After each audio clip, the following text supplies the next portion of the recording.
Well, hello there. Didn't see you. I was just working on my computer. Welcome back to Ruby on Nails, and today's video is the tutorial that I promised you last time. In that last video, I reviewed the Holotaco Winter Shimmers collection, and that's where you'll find all of my thoughts in detail on the individual nail polishes. Now this is a little bit of a different setup. Usually I include a nail art tutorial within a swatching video, or I always try to if I have time. But I did not receive the Winter Shimmers collection in a timely manner to have the swatching video up in time, so this is kind of like a two-parter. So this video is going to be a reverse stamping tutorial. If you need a little bit more help, I have an in-depth video that I'll put in the cards right here. Hopefully, if I remember. And yeah, let's just jump into it because this is a lazy intro, so I'm not gonna go super in depth. Let's go. Like all of my tutorials, I'm going to start out with Holotaco's Peely base coat because my goal in life is to be on an episode of Hoarders due to my obnoxious amount of peelies. I am then going to top it off with smoothing base coat because I need to be ready for my close-up in the next part of these videos. I don't want you to see all my lumps and bumps. Those are just for me. My lovely naily bumps. Ugh, I don't like that joke. Maybe I do.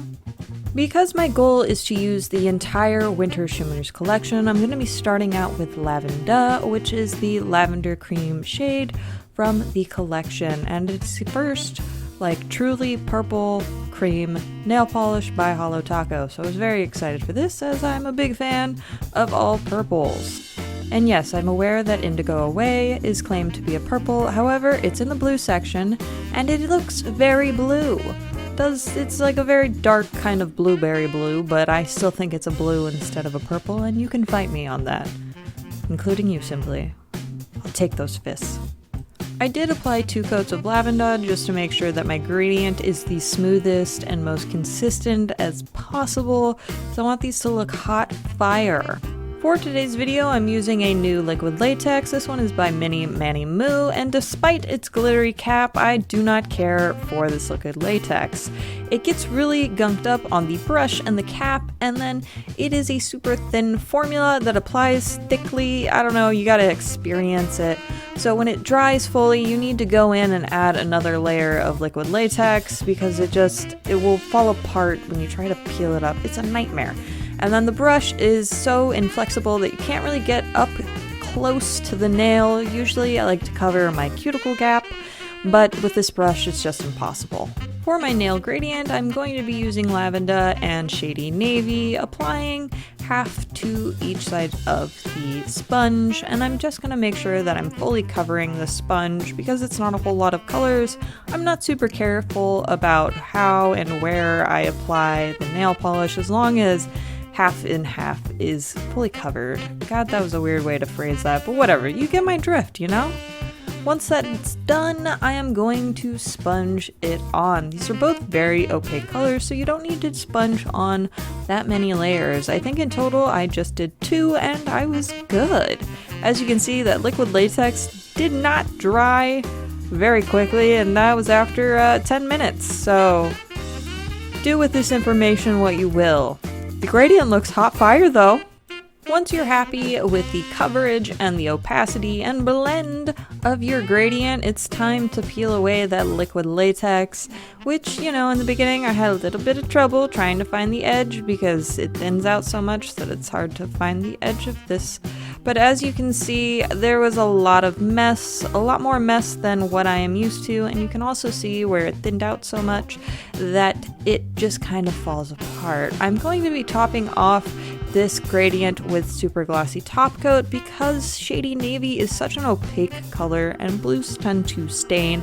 I'm going to be painting over the purple part first, and then I'm going to dip back into my bottle and cap off the tip. I do this to make sure that I don't end up with any streakiness, and you know, it doesn't need to be perfect because we're gonna add another top coat later. And I honestly don't know why I applied a top coat here, but whatever. Look how pretty it is! It's like a little sunrise. It's so cute and wintry. And while we wait for our unnecessary top coat to dry, it's time for a puppy break. And she just had the biggest sleep noises that I'm gonna stop talking now so you can listen.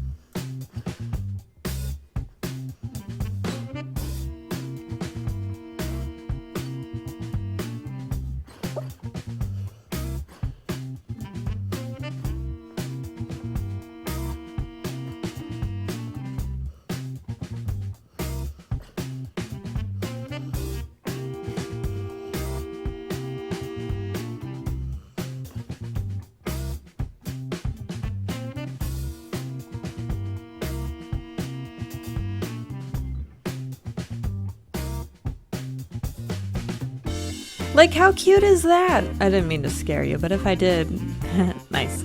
Now that our top coat is dry, let's get on to the nail art. It is going to be reverse stamping, and I'm going to be using the Lina Nail Art Summer '04 stamping plate, specifically this cute little leaf design. I really like these arrow leaves, and I'm also going to be using What's Up Nails Bargain-villea, which is this hot fire pink, because I thought the pink would look nice against the cool tones of the Laven-Duh and Shady Navy. Shady Navy. Maybe if you're in the Navy you need to shave, but who knows. Also, you don't need to shave ever. It's a conspiracy. Once you've picked up your design on your stamper and you let it dry for a little bit, you're gonna go in with all of your shimmers. And I just randomly started filling in the leaves with the different shimmers. I didn't do this in any specific order. I just kind of, let my heart go wild. It was so nice.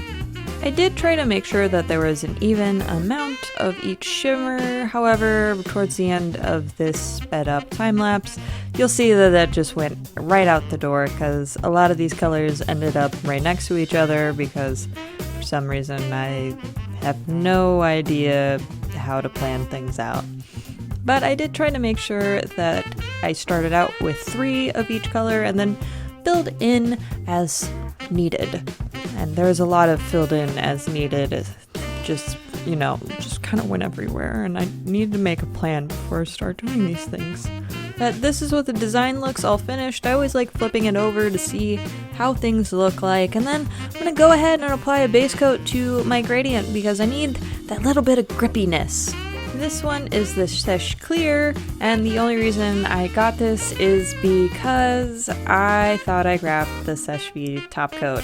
Whoops. It's fine. Not great. But once that is dry, I'm going to go ahead and stamp the design on my nail, and that stickiness from the base coat should just pull that design right off of your stamper. And as you can see, my leaves are on and they look beautiful. After cleaning up the edges, I'm going to top it off once again with a necessary top coat.